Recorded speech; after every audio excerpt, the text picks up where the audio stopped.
Hi, and welcome to Female Entrepreneurs Magazine, your go to platform for ambitious women who are ready to take the business world by storm. I'm your host, Angel France, and each week we'll dive into the latest strategies, stories, and success secrets from the most inspiring female entrepreneurs around the world. Whether you're just starting out or scaling up, this is your space to connect, learn, and grow alongside a community of trailblazing women who, just like you, they are making their mark in the world of business. From personal branding to powerhouse marketing, from leadership to lifestyle tips, we've got you covered. So get ready to ignite your passion, fuel your purpose, and unlock your potential with Female Entrepreneurs Magazine. Let's make this journey together and turn your entrepreneurial dreams into reality. Hey guys, welcome back to Female Entrepreneurs Show. Today, we have an absolute get ready, hold on, because we are speaking with a true business powerhouse who's been transforming businesses and lives of entrepreneurs and running her own business for 2 decades. She's not just a profitable and growth advisor. She's your go-to expert for helping service-based entrepreneurs achieve financial freedom and operational efficiency as a certified clockwork professional. Okay, I can't wait to hear about this. All right, I don't know about you guys, but I can't wait. Her business name is an affordable bookkeeping payroll service. Oh my God, I definitely need that service. Lord help me. She's also a co-author of multiple business books. Now, if you're looking for practical advice, you can catch her on her highly acclaimed Biz Help For You podcast. Oh my God, I'm going there. I can't wait to download it. It's going to be my go-to for finances. Available for you. It's available for you on YouTube, podcast channels everywhere. You know, outside of her thriving business, Candy also spends time with her family, baking sourdough bread. Okay, I'm hungry. Officially. All right, and even tackling logistical logical puzzles. Okay, that would blow my brain. My brain couldn't go there. And because really, what can't she do? That's my first question. What can't she do? You know what? It is my absolute honor to welcome this talented, extraordinary entrepreneur, Candy Messer, to this show. Thank you, Candy, and welcome to being here. Well, thank you so much for the invitation. And that was quite an introduction. Thank you. Hey, it's all true. Baking, how do you fit it in there? I just don't know. Well, before we start, let's just start by asking you about your journey and how you became the entrepreneur you are, the financial guru. I'm going to call you the financial guru. That's okay. Sure, that's fine.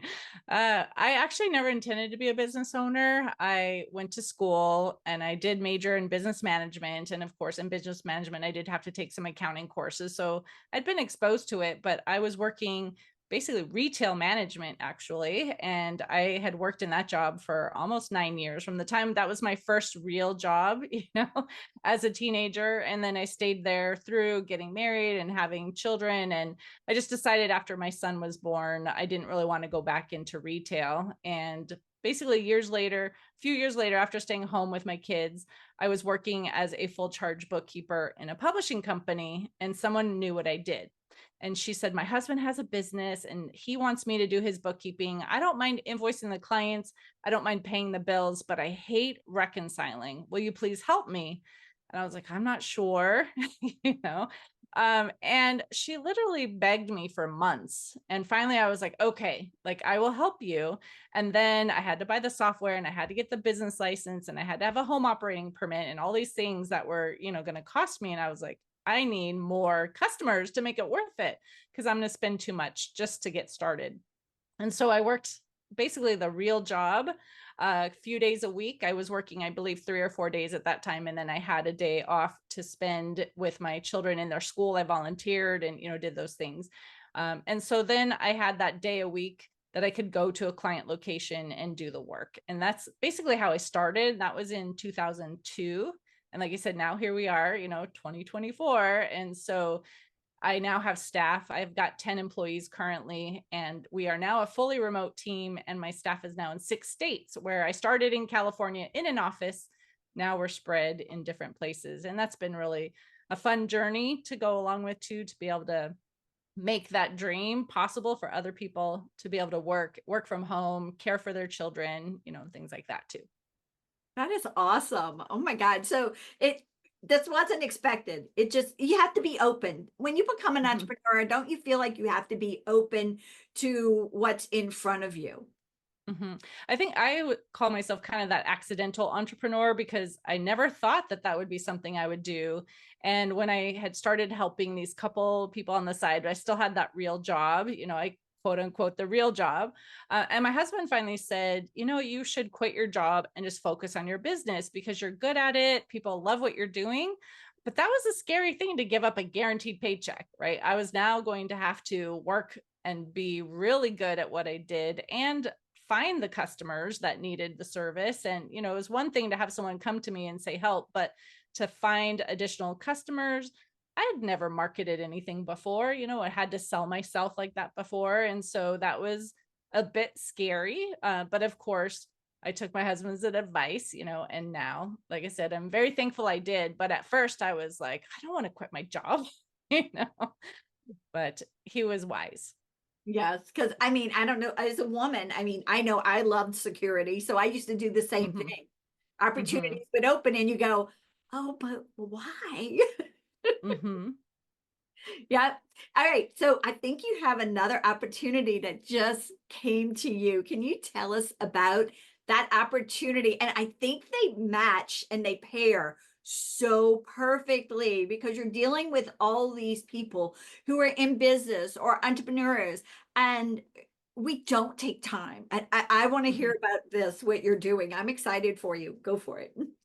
Sure. So I recently became, as you mentioned in the bio, a Clockwork certified partner, which means I can teach this program, Clockwork, which I've been doing in my own business now for a little more than a year. And basically, it's to teach you as the owner how to be able to step away from your business for 4 weeks, uninterrupted vacation if you want, or doing things that you haven't had the chance to do, and let the company run without you. So I realized this is something I really needed for my own business, and I had read the book Clockwork by Mike Michalowicz, along with others that he has done. And then I found out about this program that would help with additional coaching and training, and they had modules that were actually showing like tools and tricks and tips and things. And so as I was going through this and implementing it, I knew that there were other people out there who could benefit from this. And then they decided to offer the actual training program to become a certified partner. Before, they used to just do it themselves, and now they were going to allow others to become certified. And I said, I knew I needed to do this because there are just too many people who are working way too much and never get any time away.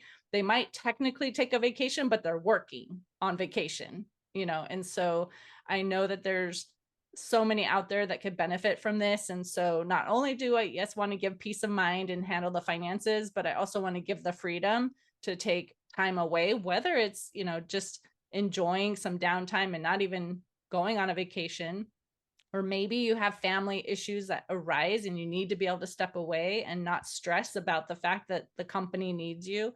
There's so many times that this could go into effect, and you want to be able to take time away and not worry. And so that's what I've decided to start doing as well.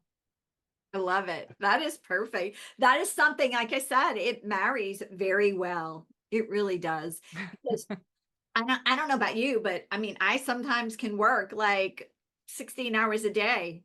Hmm.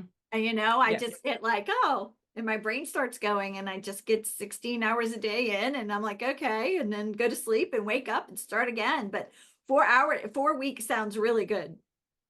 Yeah. And you start, that sounds scary too. Like, oh, I can't just up and take 4 weeks, but you don't like just up and take 4 weeks. You start working on things in your company and making some of those changes that will allow you to step away. And then if you wanted to start with just a couple days, even you could. I started with a week and then came back and said, was there anything that we needed to fix? And then I did a few months later, I did 2 weeks, and then that's a little bit more on the team. And then a few months ago, I took 3 weeks, and now it will be 4. So when I come back in, it will be like, what were the challenges? And I've told my operations manager, if there really is an emergency, obviously she could reach out to me, but the staff can't. The staff have to go to her. She's the only one that can come to me, and we'll see. And the last time we did this at 3 weeks, I had a debrief meeting the day I came back, and there were no issues, right? And so I think a lot of times we think there are going to be issues, and we put more in our own brain about what is going to happen than really happens. And you empower your team to make decisions, and you give them guidelines. Before you leave, it's not like you just leave and they don't have any instruction. You're preparing them for this too. And they feel empowered, and they enjoy that authority, that they can make some of these decisions too. I love that. That is good. So okay, I think that's going to be great. I think you're going to be able to teach so many people things.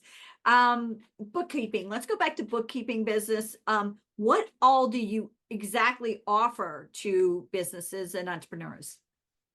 Sure. Well, we help US-based companies with things such as bookkeeping, payroll, sales tax, 1099 processing. There's a new thing also called beneficial ownership information reporting that is due by the end of this year. And if you don't do it, and you're supposed to, it's a $591 per day penalty. So we're helping businesses with that as well. So it's basically, think of compliance things you have to give to government agencies. And if you don't, they send you notices and they say you owe them money for penalties, fines, interest, things like that. That's what we help with. And then again, on the helping them understand financial reports, what do those reports actually mean? What information does it provide for you? And then helping you make changes. So if you realize, well, I'm not as profitable as I thought I was, or, I'm struggling with cash flow, what are the things that you could be doing in your business to make some changes? So all of that is something that we can offer, and people can pick and choose. So it doesn't have to be that you have to come to us and use all of those services. We have some that they do their own bookkeeping, but they don't want to file their sales tax returns or run the 1099s, or they want help running the payroll. So we can do any or all of those things. Love it. So tell us also about your podcast. What actually do you talk about on your podcast?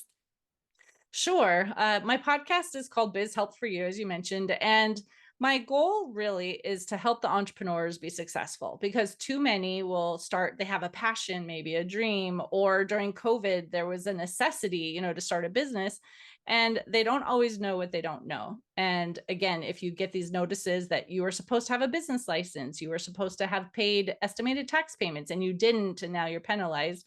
I want to help entrepreneurs avoid the issues that they didn't even know existed. And so sometimes I do solo episodes on, a financial topic, but often I interview people in other variety of like industries per se, because they need to know marketing. They need to understand legal.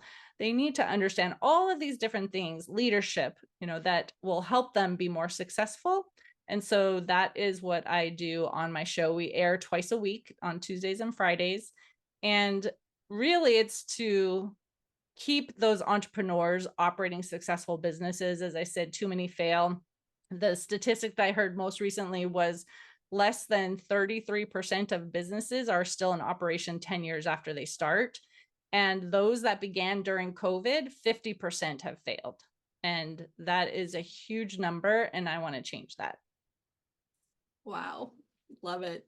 So tools. What is your favorite tool to use inside of your business?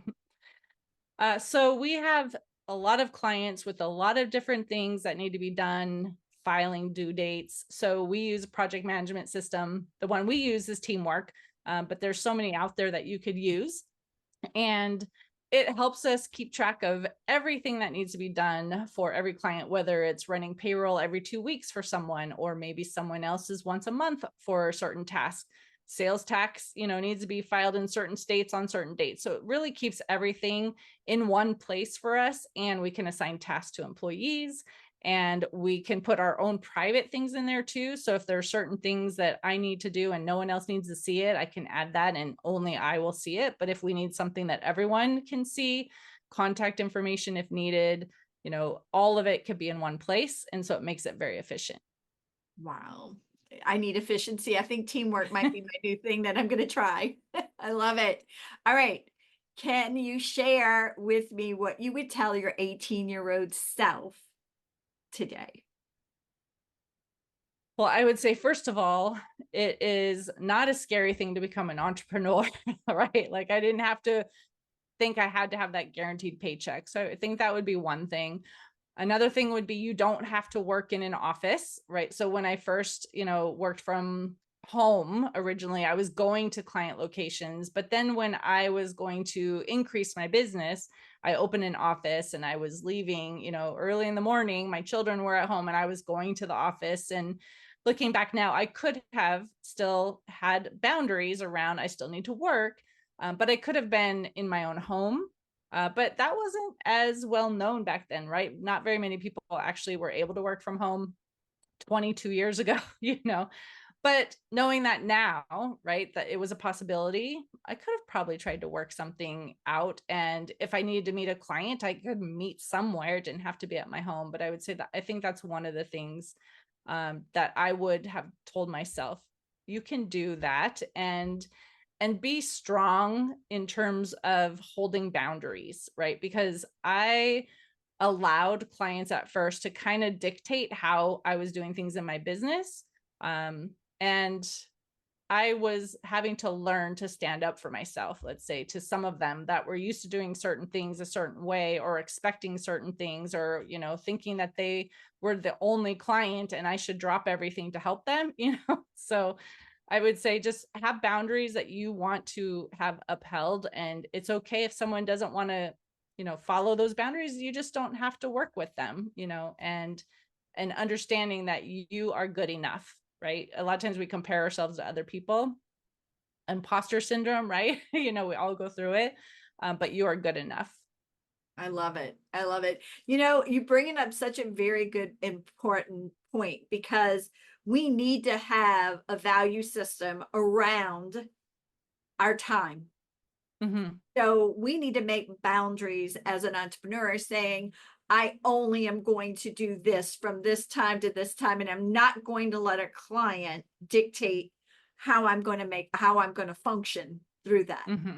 So you brought up that is such a great thing because most of us think that we have to constantly we have to jump. Right. Yeah, Yes. no, we're going to get to you, which just not right now. That you're not Yeah, in that most of the things are not emergencies, right? It might be to them, but in real life, most of the time it is not an emergency. There are very few things that it might be, but in most cases, probably not. All right. You brought up children. You've had your business for 22 years. So how old were your children when you started? So let's see. I started technically in 2002. So my daughter was 8, going on 9, and my son was 6. All right. So they're older now, correct? Mm-hmm. All right. Yes. So the question is, back then, when they were 8 and 6, how did you balance your family and business life? I don't think I did very well at first, to be honest. I mean, if we're going to be honest, right? The listeners are going to know that not everyone can balance everything. I think a lot of times that's a word that people put out there like, oh, yeah, you can just balance your life. You have your business, you have your, home life. But at first, I was the business, and like I said, when I first started and I had my real job, I was going to my kids' school and volunteering and everything. But then as my business grew and it was just me, and we had some people that only brought their work in quarterly because they needed sales tax done. And so I had all of this work all at once, and quarterly reports that had to be filed to the IRS and the state, and sales tax, like it all had to be done. So every 3 months it became very difficult. And I would go in early in the morning and I would come home late at night and I would work on Saturdays. So after this season, I would always tell my family, we're going to go out to nice dinner and just have family time and celebrate that we made it through that quarterly reporting. And that's what I did at first when it was just me. And every quarter we would do that. And then I turned that into, once I started hiring staff, I turned it into like an annual employee appreciation day, where we said we survived like crazy season. Like January to April, of course, is like the craziest. You get a lot of people who are like, oh my goodness, I have to have taxes done and I have done zero bookkeeping. So I'm going to bring you a year's worth of bookkeeping, you know? And so the beginning of the year is always tough. So usually in May, sometimes June, you know, we would have that annual appreciation day. I would close the office early. I'd take them out to a nice dinner. Well, that was when we were all in the same office. Now we're spread out. So I have to do a virtual kind of thing too. But that's how it started, was really, it was just me. And I was trying to celebrate, you know, that I survived, but I wouldn't call it necessarily a balance per se. Or you could maybe say some months were easier to be at home, and some months, because of the deadlines, I have no control of the IRS and the state deadlines. I just knew that that 1 month every 3 months was going to be the most difficult month of that period, and we would survive it, and then we would have some time together. So it did have that ebb and flow, I guess. I called it because I didn't have any children of my own, but I raised my husband's grandson. Okay. And so, and I've always worked from home. So I called it the bribery tool that seemed to work well. I would bribe and say, I just need this much time. And as soon as I'm finished, this is what we're going to do. You do Mhm. this. So when he was between that age, that's what I did. All right. Now they're older, and you're probably like me, dealing with parents who are older as well. Mhm. How are you balancing it now? So that's one of the reasons that I really wanted to implement clockwork in my own business too, because I do have older parents who live in a state, you know, different from me. I have a mother-in-law who lives in a state different from me.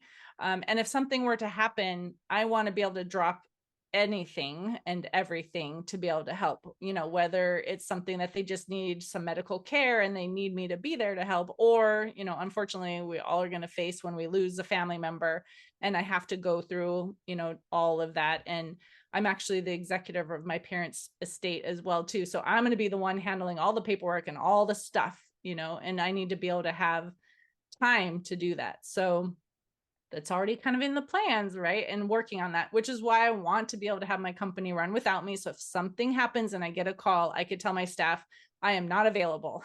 Handle it for me, please. You know, and so I think that's so important for everyone, because if something were to happen and we can't step away from our business, then we have to also deal with that guilt too. And how do we manage a family that needs us and we can't be there? And I don't want that situation to happen. And, you know, until I get my business exactly where it needs to be, and I'm still in the process, I'm not there yet. But I have had times where my daughter will call and say, hey, I'm going to take the kids here. Can you join me today?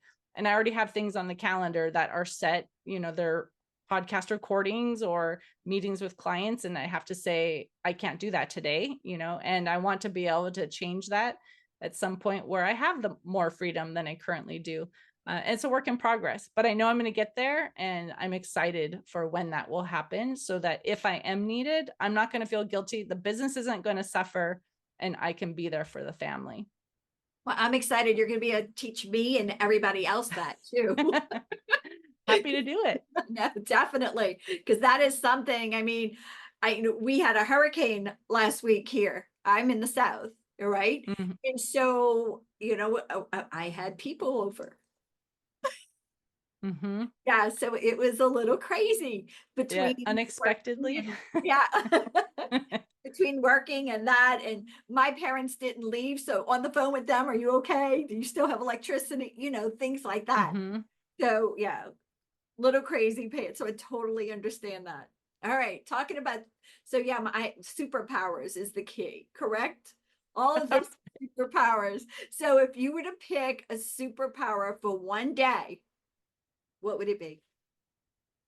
I think I'd want to clone myself, right? So I could have my clone do all the things that need to be done, and then I could just do whatever I enjoy. And whether, again, that's hanging out with my grandchildren or baking something or doing a logic puzzle, you know, some of the things that I don't always have time to do, sit down, read a book, you know, things like that, that would be fun. And I know I will get there again someday, but in the meantime, yeah, a clone would be good. Yeah, what was the name of that movie? with Tom Hanks, Duplicity, Oh, or something like that. I know what you're talking about. Yeah, I saw a long time ago. Yes. Yeah, one would be good, not two or more. Yeah, it starts to get too defective, right? The more you get. Definitely. All right. So talking about, so you talked about books and you like Clockwork, Mhm. okay? And any other books? Well, I do have to say, Mike Michalowicz is a great author. Obviously, I had read Profit first, and I implemented that in my own company as well years ago. Then I found out about Clockwork. He also wrote another book recently that came out actually of January of this year that's called All In. It's on leadership, and it gives great information about that too. So I would say those three books are probably the top books, and they're all Mike Michalowicz books. And there's others I've read, we know everyone talks about the E-Myth. That's a great book too. And understanding, you're not supposed to just be working in the business. You're supposed to work on the business, which is again, a clockwork concept as well. And so a lot of times these will pair well with other books. But for sure, I would say, I think out of all the business authors, Mike Michalowicz is the one that I follow and read his books the most. All right. What about songs? Do you have any favorite songs? My favorite artist growing up was Amy Grant. I still love her, and there's so many other artists that I love. I just love music in general. I grew up when, I had to do chores and I would play music, or anything that I had to do. And even working, sometimes I'll just have music playing in the background because I love music. And I was in the band and choir and everything when I was younger. And so music's a big part of it. But in terms of like, do I have one favorite artist or song now? I would say no, I just enjoy different types of music. And whether you're sad or you're happy, music can be something that's really helpful. So I'll make you laugh. That Amy Grant was the first concert that I ever went to. Nice. And there's only one other one I went to. You promised not to laugh. It's Carmen. So I didn't Okay. venture into the world of concerts at all. It was very Mhm. Yeah, I've been to quite a few of her concerts. And the first concert I actually went to, it was because I worked at Sears originally, and Sears sponsored, it was Phil Collins. All of a sudden I couldn't think. Phil Collins, he was the first concert I ever got to see. I enjoyed that one. But yeah, Amy Grant, I started listening to when I was maybe 13, 14, something like that. And so I followed her all these years. And so I still love her music, but there's so many great artists out there and groups that I just really enjoy a variety. I love it. I love it. Quote. Do you have a favorite quote? Oh goodness. There's quite a few. I love Zig Ziglar. He always has a lot of great tips, and he talks about, and I may not say this exactly, right either, but it's like that he'll talk about how instead of trying to help yourself, you could help the other people as well too, and you'll get that in return. I think just, yeah, I mean, right now, off the top of my head, it's really hard to say, what it is, but after this is done, it'll probably come to me exactly, right? But he had a lot of great quotes, and it's really taking the focus off yourself, really, and what you can do, and not looking at the negative side of things, but looking at the positive side of things. And it's just the right outlook to have. All right. What about one fact that not everybody knows about you? Well, I am a shy introvert, and I've had to learn to get out of my shell. Like I said, I never thought I'd be a podcast host either. Someone from Voice America, that they're basically audio, only. It was a radio show, but they're the ones who approached me and said, "You have great content. We'd love to have it as a show." And I was like, I don't know if I would want to do that, And once again, it took a little bit of talking me into it almost. I had to think through, and finally I was like, well, what's the worst that can happen? But it was a live 1 hour show. And to think about doing that, I was very scared to do that too. But then I thought, okay, well, what's the worst that can happen? I'm not good, right? But what's the best that could happen? I could share, and like I said, my passion is really to help entrepreneurs. So I could share information with them and help them. And so I did that with Voice America for 15 months. And then my husband, who again is very wise, and said, you really should be on YouTube, because a lot of people search on YouTube and you're not there. And so we then started basically over from scratch. And I then started recording for video as well as audio. And so now, again, we've celebrated 5 years as I've been hosting, Biz Help For You, but it's been on probably a little less than 4 on YouTube. Wow. That is amazing. That really is. And the fact that you are shy, introvert, I mean, you don't come out that way. You come across as a very outgoing, bubbly, Well, put me in a room of people that I don't know, and you'll see that it takes me a little bit of effort to go and talk to someone. What gets you motivated? What gets me motivated? What gets me motivated? Well, on the business side, again, giving peace of mind to my clients and really helping them do the things they have to do, but they really don't want to in their business, or they're scared to, or they just don't have time and they're feeling completely overwhelmed. So that's on the business side. On the personal side, I really just love being able to encourage other people, like if they're struggling. I'm the kind of person, again, more like one-on-one, not a big group of people, because again, I'm an introvert, but one-on-one relationships, and really just being able to support someone who's maybe going through a struggle or just needs a friend. I am very loyal. I still have friends, my 2 best friends that I've had most of my life. One I met when I was 8, and one I met when I was 14, and we're still in touch and support each other, even though we're in 3 different states. So I've my very long-term friendships. I have a few more. I've got another one who was the maid of honor in my wedding, and I just celebrated 32 years of marriage, so we're still in touch too. So a very long-term relationships, but I just want to be that person that can support. And I don't even have to be like I could be in the background, and maybe people don't even know I'm doing something, but I'm able to help out that way. So I guess that's what I enjoy. I love it. I love it. Do you have a giveaway or a download or a way for them to get in touch with you that you want to tell us about today? Sure. I do have a guide for understanding financial lingo. A lot of people really don't know the terms and what these different things mean. So I created that, which gives a lot of the vocabulary, and it also explains the difference between cash flow and profit, because that confuses people a lot. And like, wait, how can I be profitable if there's no money in the bank? So that one you can go, I believe it's bit.ly/FIN guide. But I can give you a link just to make sure, but I believe it's the FIN guide. And that's a free download. And then of course you could find me either on YouTube, you can search Biz Help For You or Candy Messer, or you could find me on my website at abandp.com. Very good. So is there anything that we didn't talk about that you wish we would have today? All right, I think I would just like to encourage, if someone is out there thinking about becoming an entrepreneur, but they're scared or they don't know if they're going to be successful, or I can't give up my job. Well, first of all, you don't have to give up your job yet. You could start on the side. That's what I did for a while. I had my real job and I had this on the side.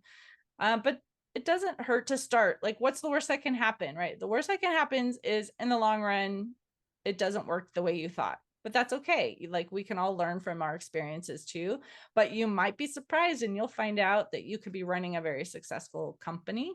So I would just encourage you, to start and find a mentor who can help you, because a lot of people think like, oh, someone's not going to want to help me, I'm their competitor. Most of the time, that's not the case. And a mentor doesn't even have to be in your industry, but if you find someone who is, I bet they would be willing to help. So true. So true. All right. So I'm going to call you the superwoman, finance, baker. Oh my God, you're everything. I love it. I love it. I wish, look, my spare time, if I have spare time, my jam is dancing. So just give me a dance floor and I'll go dance. So Nice. Baking, everybody goes, who cooked it? Like they'll ask between my husband and I, who cooked this? And he's like, not her. It's okay. Well, like I said, you don't have to be perfect at everything. No. All right. Thanks for being with me. I so greatly appreciate having you, especially your wisdom with finances. That is just something everybody needs. Well, I enjoyed being here. Thank you for the invitation. Thank you. Bye-bye.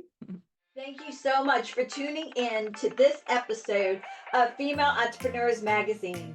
I hope you found inspiration, actionable tips, and a sense of connection with our incredible community of driven women. Don't forget to hit that subscribe button, leave a review, and share the episode with fellow entrepreneurs who are ready to elevate their game. Remember, your success is just the beginning, and we're here to support you in every step of the way. Until next time, keep shining, keep thriving, and remember, you have the power to create the business and life of your dreams. Stay inspired, and I'll see you in the next episode. Bye.